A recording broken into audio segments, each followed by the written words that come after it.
یعنی همیشه کج وای میسادی؟ همیشه کج وای میسادم، همیشه اینجوری بوده. الان چی؟ الان اصلا هیچ اینوار نگیدم.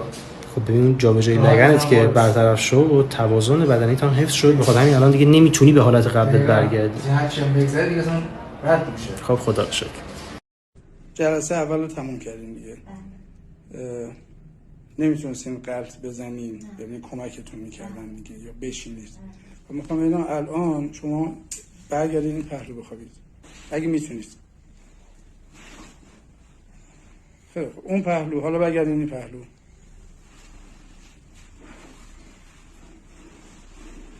خیلی خوب، بشینید،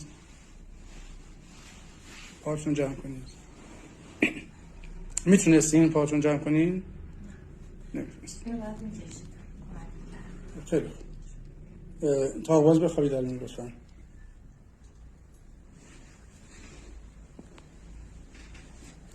پاتون جمع کنین.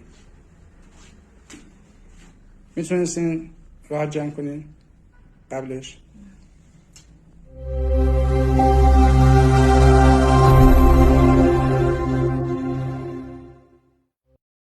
بهش بگو جلسه. مشکلشون دیسک بود نه؟ آره میگه خیلی کوتاه بگید که مشکلشون چی بود؟